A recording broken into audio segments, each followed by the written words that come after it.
Hello and welcome to Sensei podcast. This is Manos Brilakis discussing with leaders in the field of CTO and complex PCI. Sensei means teacher or master in Japanese. The goal of the Sensei podcast is to help you learn and improve in CTO and complex PCI so that you can become the best that you can be and offer your patients the best possible results.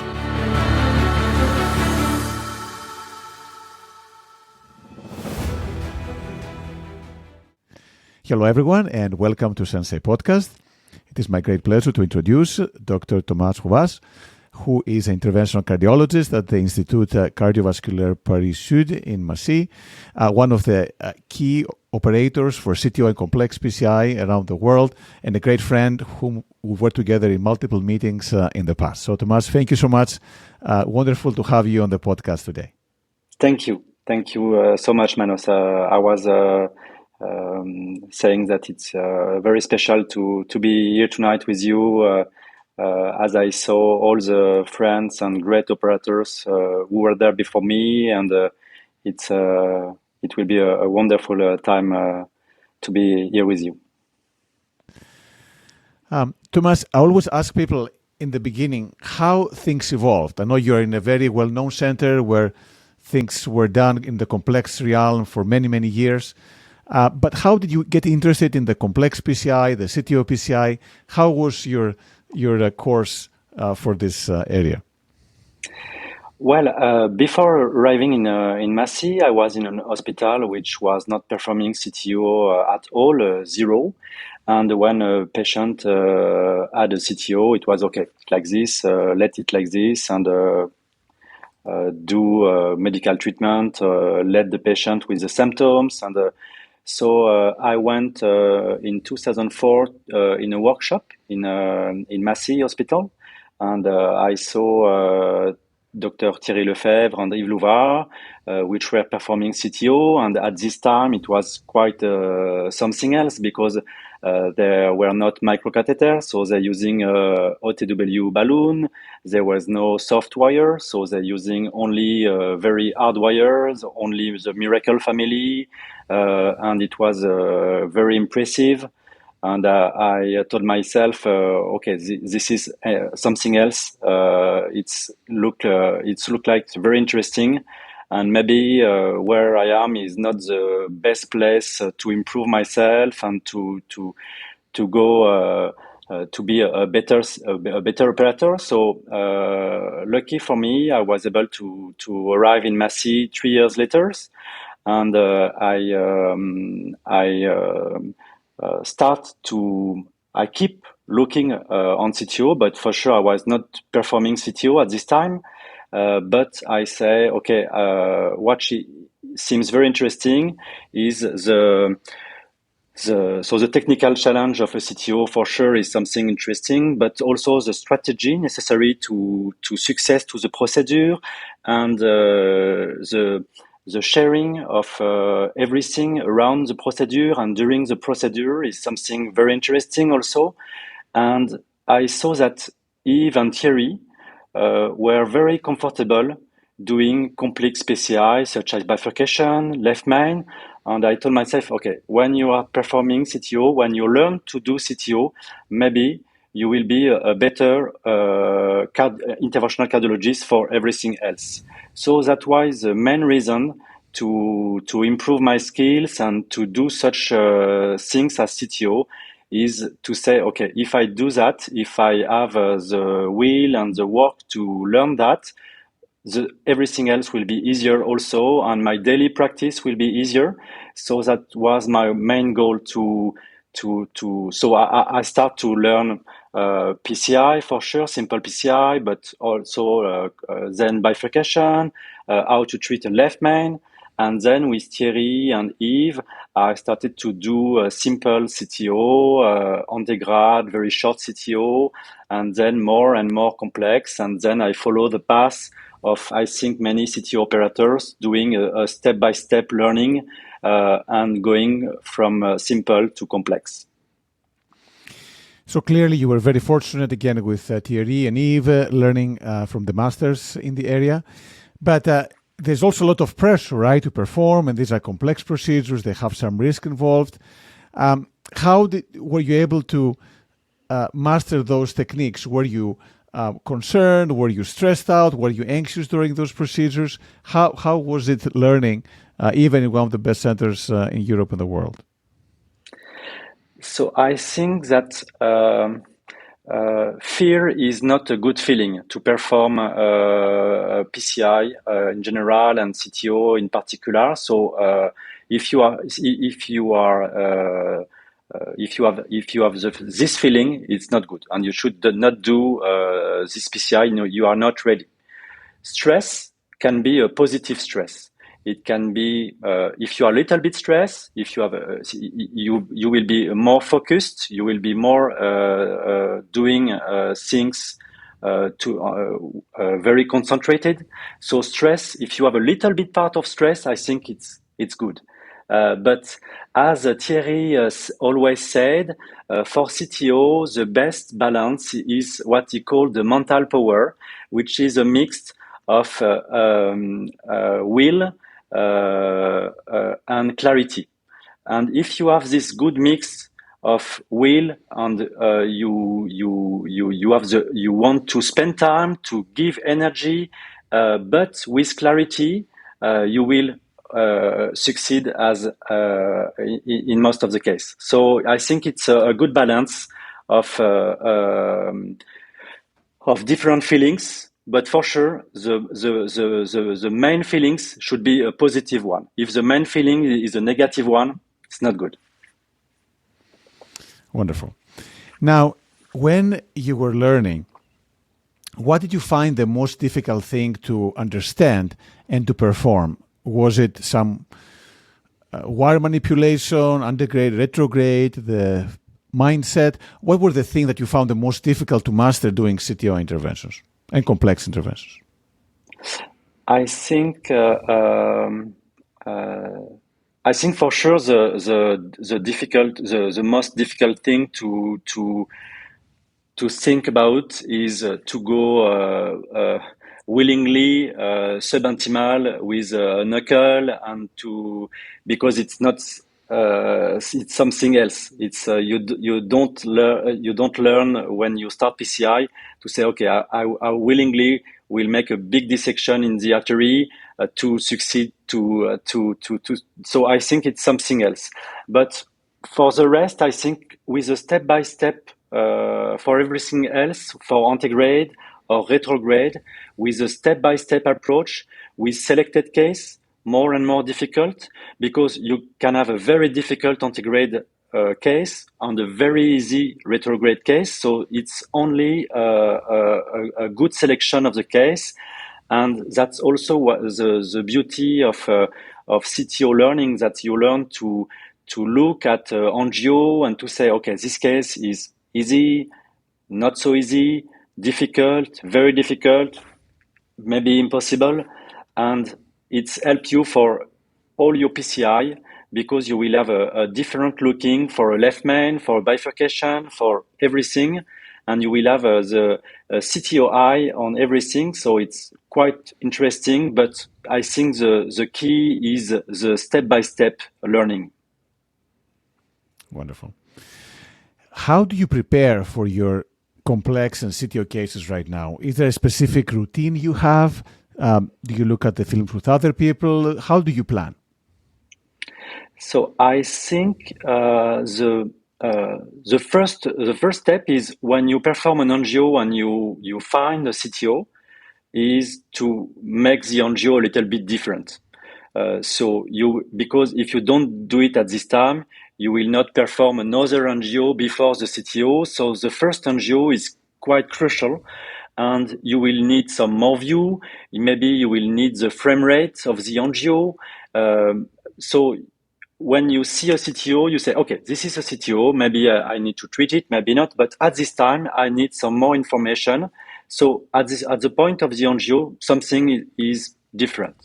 Then you for sure, as it is maybe a difficult PCI, you will discuss with the patient, you will know the background patient, you will discuss with the cardiologist, you will check the indication, and you will see, as we always and all do in medicine, the benefits and the risk of the intervention.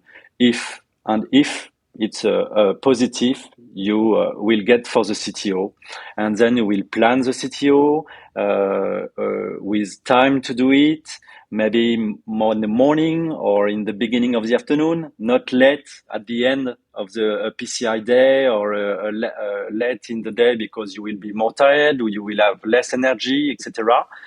And you will discuss the CTO with other interventional cardiologists. And I think it's also a key that it's also a beauty of CTO PCI is you can't do it by yourself alone.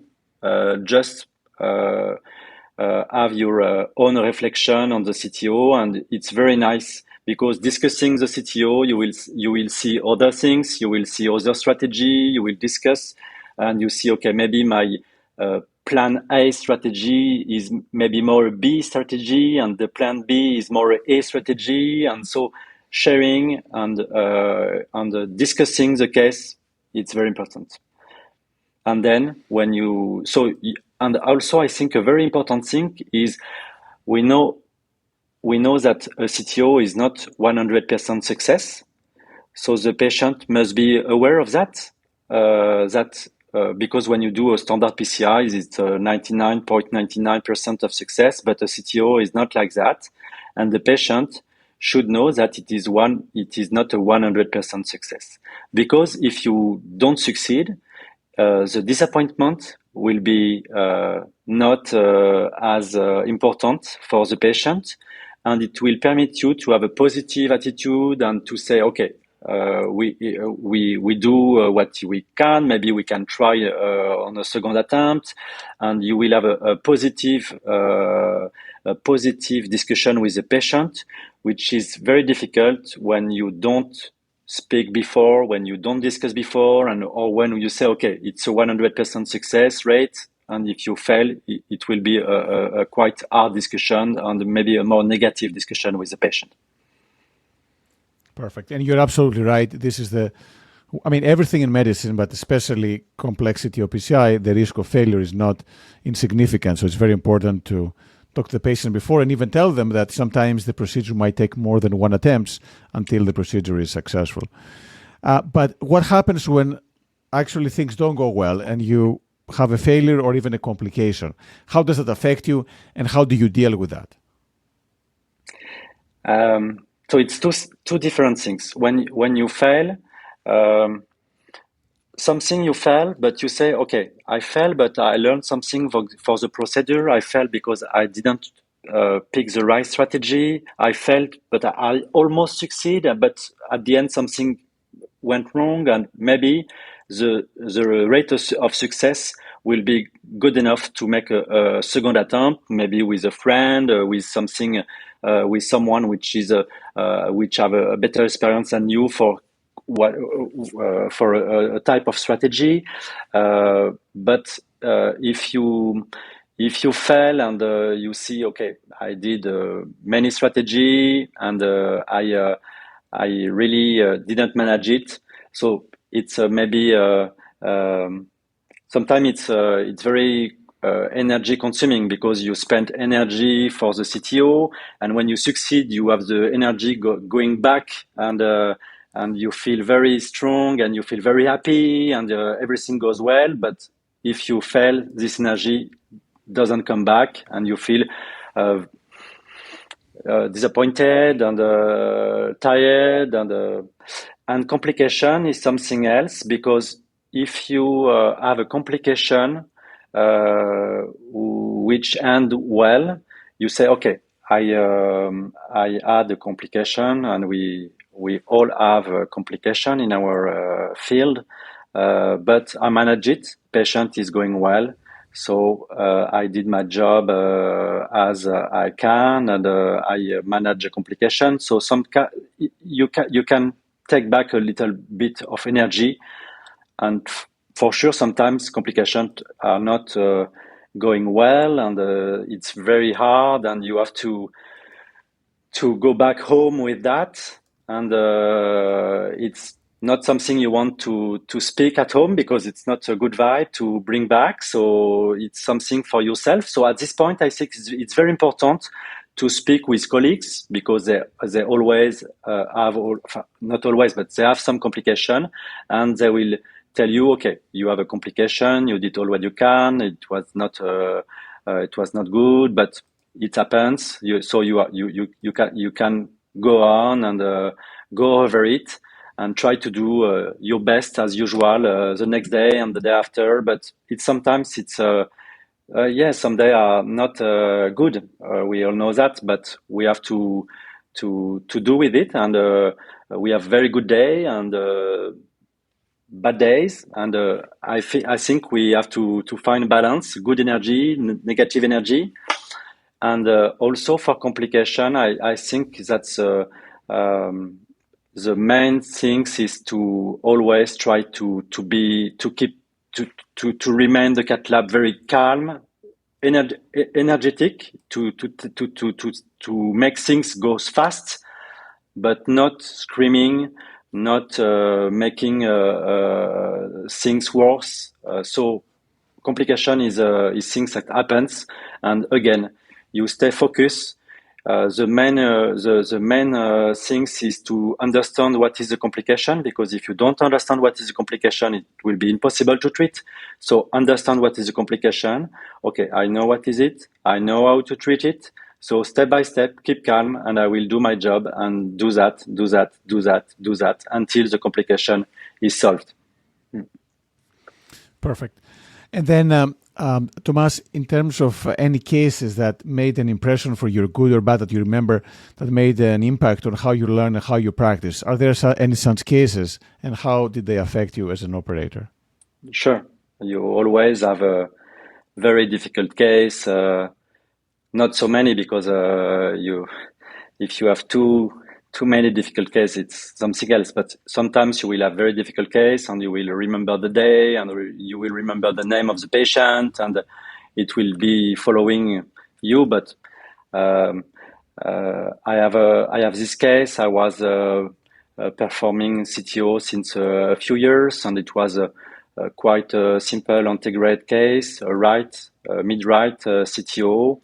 And I crossed with a Fielder XT, and it went quite fast and easily in the distal right. And then I say, okay, so it was maybe too easy, and I say, okay, I will finish the PCR with Fielder XT, and I let the Fielder XT in place, and I perform I make my predilatation, I make the stent. I put a stent, and then the patient was not well, and I realized that there was a loop on the Fielder XT on the distal branch, and I make a very big laceration of the inferior wall of the left ventricle with the Fielder XT.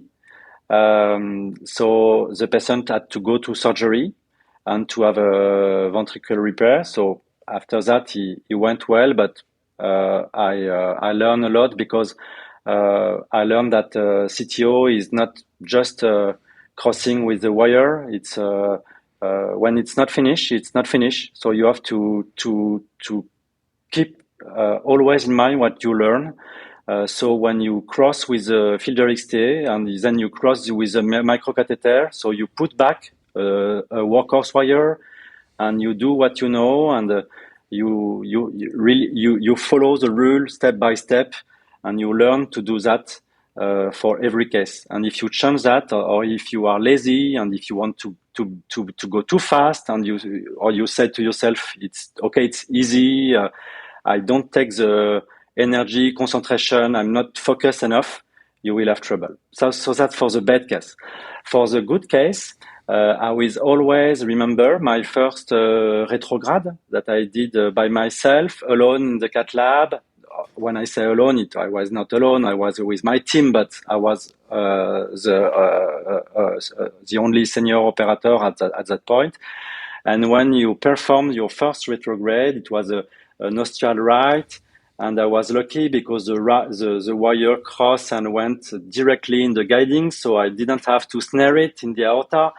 And you finish the case, and the result is wonderful. And you go out of the cath lab, and you say, okay, and now I can jump over the window, and I will fly. And it was a wonderful feeling. And I say, okay, all the time I spent to look, to learn, it was worth it, because this feeling is something, it's something incredible. And the second one, maybe you remember it. It was in, I think, the third edition of the ML-CTO. Alexandre Avran and Stéphane Rinfray for this meeting told me, okay, you will do a case. And I was wondering, okay, which case, and they was not answering anything. And I say, oh, okay, but I will be a second operator, first operator, and they were not answering. And the day before the case, they told me, okay, tomorrow you will do antegrade dissection reentry. And I said, okay, why not? But who will be the first operator? Because I never did such a case before. And I said, okay, you will be the first operator. So I was, wow. And they say, okay, you will be, we will be a proctored, we will do a proctored live case with Khaldoun Al-Aswad, which I was not knowing at the time. And it's such a wonderful guy. And this experience, and we did the case step by step. We discussed a lot with Khaldoun before the case, like maybe during 1 hour, and he explained me everything I should know to do the case. And he said, okay, I will be with you, and we will do the things step by step. And it went very well, and we do a very great case. And also this feeling was something I will remember. Perfect. Next, I remember that case. That was a phenomenal case at ML-CTO. I did a phenomenal job. And obviously, I think it's a little stressful when they have you do early on a new technique in public, even though with support. But it was very, very well done. And speaking of live cases, you've done several live cases and you have a lot of experience on those. How do you see them as a teaching tool? And I know that Massi and yourself have been doing this again for many meetings. So do you find them useful? Do you prefer those, or live in a box, or the pre-recorded cases? What is your sense in terms of the educational value of these cases? I think a very good live in a box is very nice. But a live case is the only way to have the audience in immersion with you in the cath lab, and to say, okay, they are thinking the case at the same moment as you, and they saw you doing the case, and they say, okay, this is good. I will not do the things like that. Maybe, and it's something very, it's a very immersive experience, and I think it's really easier to remember a live case than a live in a box, because when you see a live in box, okay, you say, okay, the story is already finished. I don't know, maybe I don't know the end of the story, but it's like a movie. You can't change it. When you see something live, it's quite different. For sure, live cases are something very. We are performing a live case in Massi. You need a very, very strong and very hard preparation. You need to have the key is to the selection of the patient. You want a case which is the most predictable as possible, which is not a challenge, because you don't want to do a show on a live. You want to teach something. So you have to select a good case, which is interesting, difficult enough, but not too difficult. You know that the live case must be finished within the time you have to do it. So if you have to do things before being live, you have to do them, because the most important thing for the audience is that the live case is finished at the end of the live. And you have to do, like in a movie, you have to do a scenario and to say, okay, I will be live at 2 p.m. and that I will say a few words. So I 2 p.m. and 2 minutes, I will put my wire in, and in 2 minutes later I should have done that. And 3 minutes later I should have done that. And it's very important also in live case to be two operators. Because we need to support each other, to bring confidence, positive energy, and you will have someone which will focus on the patient, because it's what we are here for sure, and someone which is more dedicated for the audience and to teach, to say, okay, he's doing that, but you don't want to lose concentration, you don't want to lose anything as the first operator during a live case. And when it comes to teaching, how many cases do you think it takes for someone to get good at CTO and complex PCI? Is there a specific number, or it depends on the type of cases? What do you think? I think for sure, experience on the number of cases is something which is important. But I will say that maybe if you are doing just a simple integrate case, maybe 30 cases per year is something which is nice. If you are doing all type of the hybrid algorithm, maybe you need to do some more, maybe at least 50, 60, 80, something like that.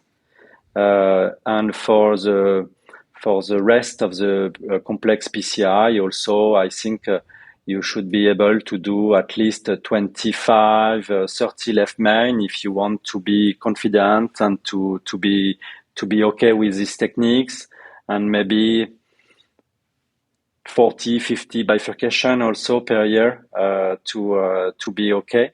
But sometimes a left main is a very simple case, and sometimes it's not. So it depends also. Absolutely.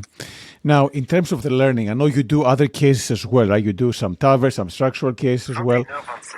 How are you able to kind of balance and do different types of cases? These that take a lot of practice. How can you balance this in your practice? So for sure, I think in our modern era of interventional cardiology, you can't do everything. So I was lucky also because, as you know, TAVI was a French idea of Alain Cribier, and he performed the first case in 2003. April 2003. It was the 20 years this year of the TAVI.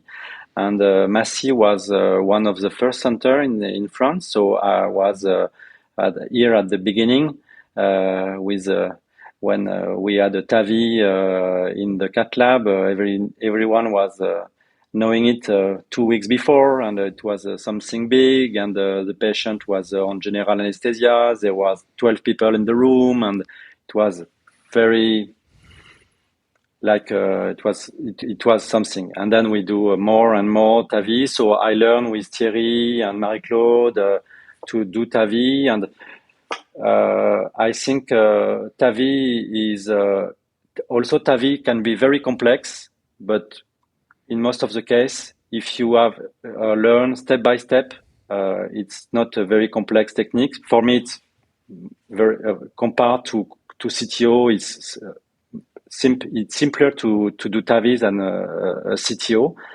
But for example, I don't do mitral intervention. I don't do left appendage closure because you don't have time to learn everything. You don't have time to do everything. So my field are complex PCI, CTO, and TAVI, and I'm very happy with it. And I don't want to, because even I've been doing CTO for 10 days, but I'm feel not like a beginner, but I'm feel at the beginning of what I can do, and I have still so much to learn, so much to see, and I can do much better. So it's very very nice to still learning every day, and I don't want to not waste but spend time learning other things and to be not as good as I would like to be in CTO PCI. And Tomas, how do you keep yourself in good shape to do all these complex procedures and lead the very busy work that you do? Do you exercise? Do you do some mental techniques or meditation? How do you keep fit physically and mentally as well? Well, I would love to have more time to do exercise, but now as the summer is coming, the day are longer, so it's more easier. So I do exercise sometimes in the week. I try in weekends to. I was playing tennis when I was young, so since a few years I play again a little bit. When I'm in summer holidays, I learn to play golf with my dad when I was young, and then I stopped because golf is too much time consuming to do it during the year. So I do a little bit in the summer, and also when I need to empty my head to do things, I like to make some Lego with my kids, because I like to make some miniature figure painting, because I did a little bit role playing game when I was young also, so I'm in the universe of Donjons et Dragons and everything. So I like to paint with very tiny brush, and I do it during hours, thinking of nothing, but very focused on my miniature and doing layer after layer after layer. And you say, if you want to go too fast, if you want to paint too fast, you will miss it and you will do something you don't like. So it like CTO PCI, step by step, take time, and it will be to have a good result. And also, I think you have to spend some time with friends, to go outside medicine, to speak, to see other things. And we have a very difficult job, and we need to do something else. Wonderful. And then how about any favorite books or any favorite movies that you have? It's a very difficult question, because so I think my favorite book is a book. So in English it will be The Old Man Who Read Love Story. It's a book from written by Luis Sepulveda, which is a South American author, and it's a wonderful book. It makes you travel. It's so well written. It's not a very long book, but I recommend it. It's a wonderful book, and it's simple. It's really when you finish. It's some books, when you finish it, you say it's already finished.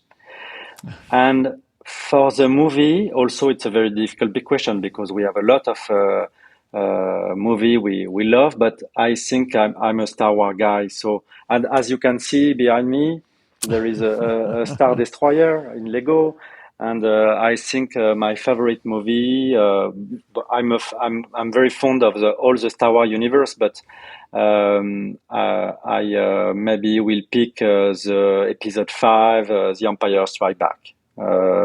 Luke, I am your father. I think it is my favorite movie. And also, I must admit, I'm a little bit a gamer. I used to play video games, maybe too much when I was young, but I still do a little bit. And I think that tech is very important for us, because things are moving so fast, and we have to keep to keep staying modern, and and I think that all the VR thing are maybe very interesting for teaching and to learn our job in a different way. I think we have many things to do, and maybe we see now the robot PCI or robot assisted PCI, and maybe it's the future, at least for some kind of PCI. Maybe for not for complex CTO at the moment, but it will change our job. So I think gaming make me keep in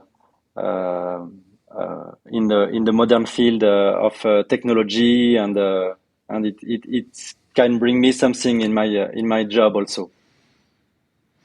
Just curious, how long did it take you to make this Star Wars ship on the back? I mean, that looks like a big Yeah, work. it is. So I must admit that my little kid Camille done most of the job, and it took 1 month to do it because it's 7,500 piece, and it was Oh my goodness.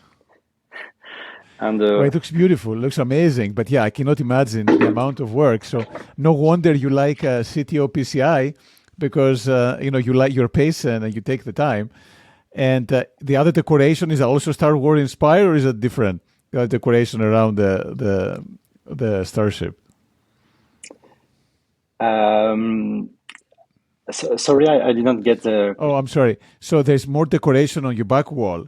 Is that also inspired from Star Wars, or that's different? No, the picture behind me is a picture done by a very famous French photographer, which name is GR, and is gluing picture on the monuments or in some place, and then take a picture of this. So at this moment, there is a monument in Paris which name is Le Panthéon, which is quite famous. And at this time, there was a reflection of the wall of the roof of the Panthéon, and he did this performance and take this picture, and we loved it. So we had it in our house now. Beautiful. Now, what are the things that you are most proud of that you've done so far? Uh, in medicine or Or both medically, I mean, in medicine, also in your personal life. so in medicine, I think I'm proud when I have feedbacks from the patients.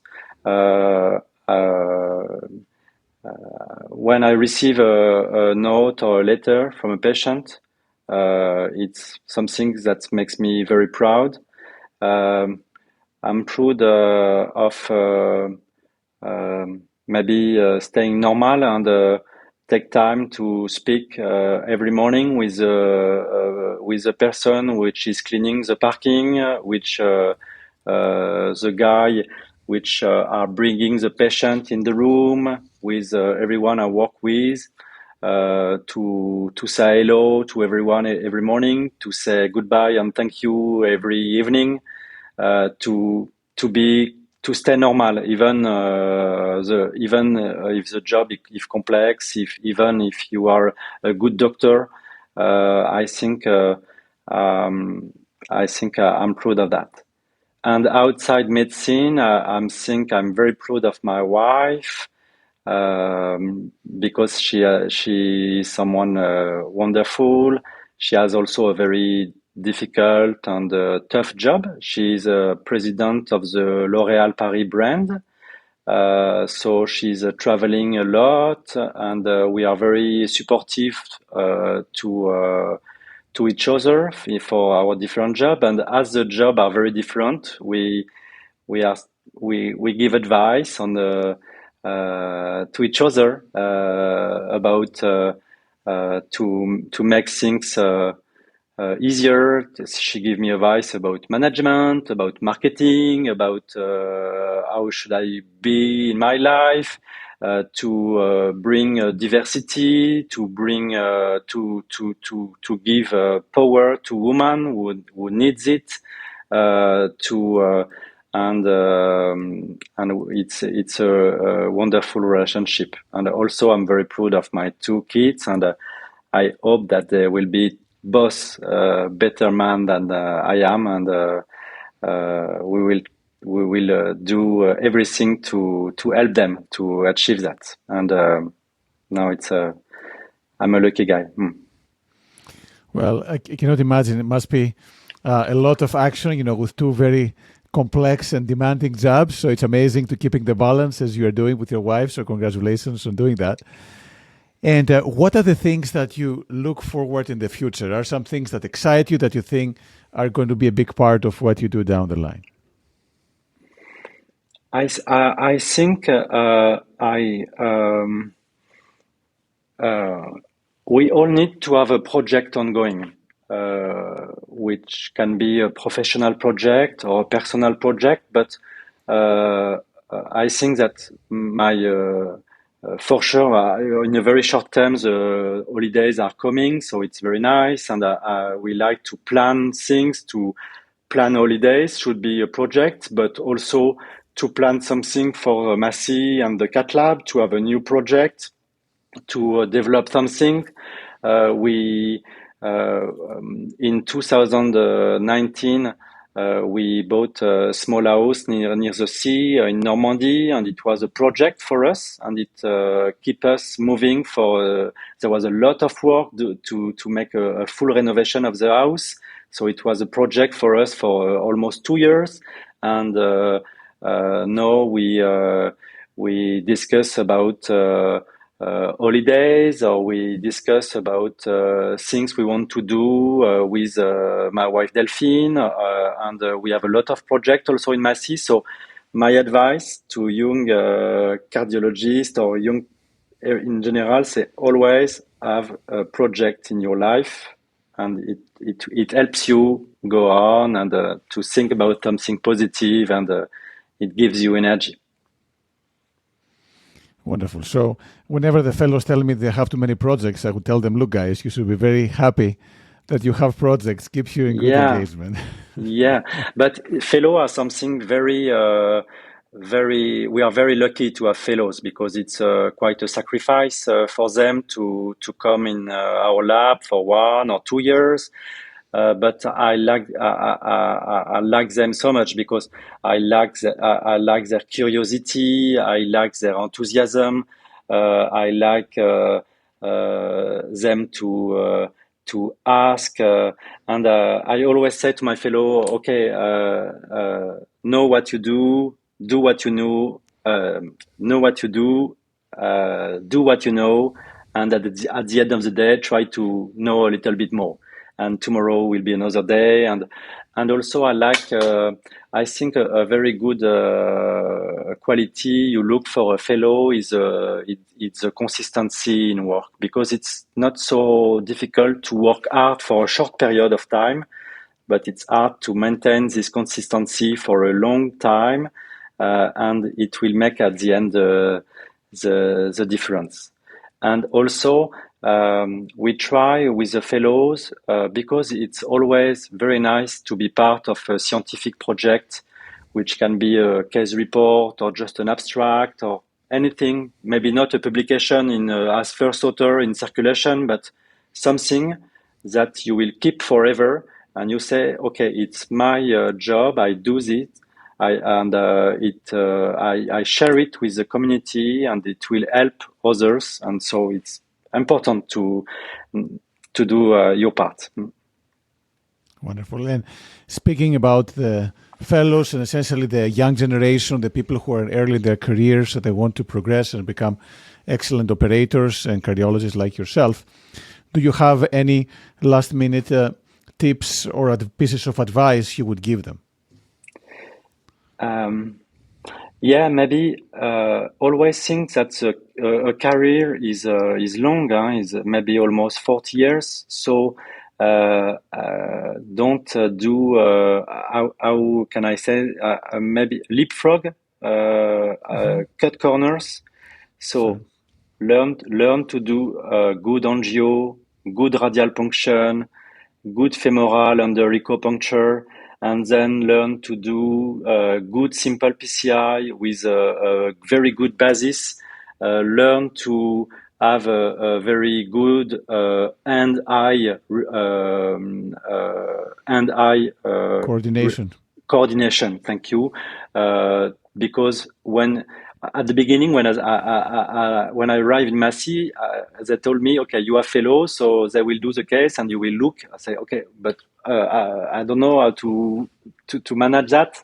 And it was very interesting because you have to learn to say, okay, if I do clockwise, the guiding will do that, and if I do the other movement, the guiding will do that, and you really learn the eye and coordination, which is crucial for our job. So learn that and do things step by step.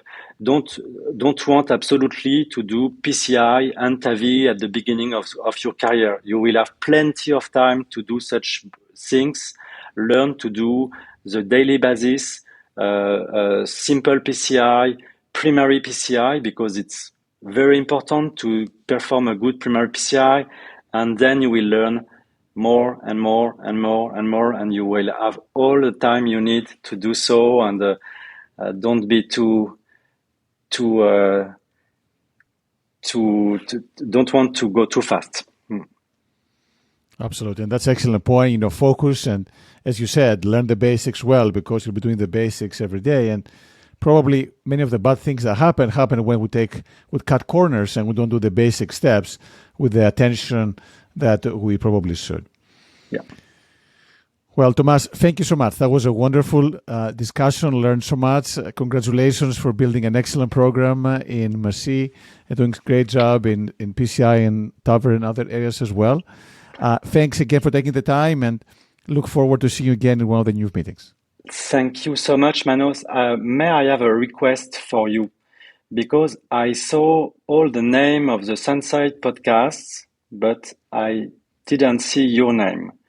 Would it be possible, because it will be your one of the men I know, which is always sharing, writing books which are wonderful because they are step-by-step books, and you can go in which chapter you're interested in, and you will find everything you know. And we will be so lucky to have you on this podcast. So maybe ask your friend Khaldoun to interview you, and please do it. It will be such a good moment for us to have you doing that and to share all that with us. Thank you. Thanks so much. And again, that's the plan, but we'll leave it for the end. So when the whole series is over, we'll do that. But thank you again. Thank you so much. Thank you, Manos. I hope to see you soon.